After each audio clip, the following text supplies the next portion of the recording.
लाहौर बिनाले का मकसद है कि आर्ट को पब्लिक प्लेसेस में लाया जाए और देखा जाए कि जो आम आदमी जो गैलरी जाते हुए हिचकिचाता है उसको ना चाहते हुए भी आर्ट या आर्टिस्ट या आर्ट के किसी काम का सामना करना पड़े। एक ख्वाब था सारे आर्टिस्ट कम्युनिटी का कि इस शहर में भी एक बिनाले हो और वो हुआ है।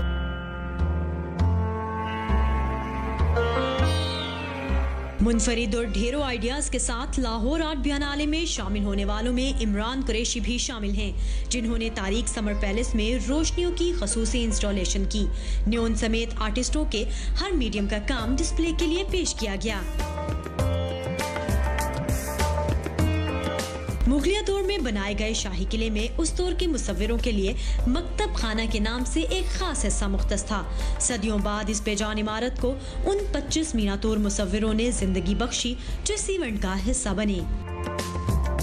जगह भी हमें इंस्पायर करी है, हमें हमारे टीचर भी इंस्पायर करें, एक दूसरे को हम लोग मतलब एक जब आप आर्टिस्ट से डिस्कस करते हो ना तो और आइडियाज निकलते हैं। रीजन ज़्यादा फोकस में था कि जी इंडिया, बांग्लादेश, श्रीलंका, ईरान, इस तरह से कुछ लोग अमेरिका से भी आए हैं, कुछ बरतानिया से भी आए, कुछ जर्मनी, कुछ आर्टिस्ट खुद काम लेकर आए हैं और कुछ आर्टिस्ट ने अपना काम भेजा है। यहाँ पर इस वक्त हमारे पास 50 आर्टिस्ट उनका काम डिस्प्ले है। पाकिस्तान के बनने से पहले तो पूरे सब कॉन्टिनेंट में लाहौर का एक सेंट्रल रोल था, सेंट्रल किरदार था आर्ट्स और ह्यूमैनिटीज़ में, जो कि आहिस्ता आहिस्ता ख़ासतौर पर 80 और 90 की दिहाई में वो हम रोल आहिस्ता आहिस्ता लूज़ करते गए।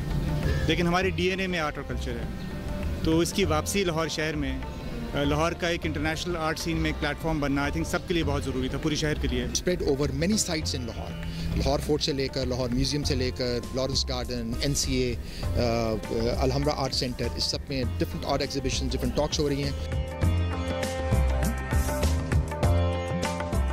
उम्मीद की जा रही है कि पाकिस्तान में आर्ट और आर्टिस्ट की हौसला अफजाई का यहाँ से शुरू होने वाला सफ़र मुल्क भर में फैलने के साथ जारी रहेगा।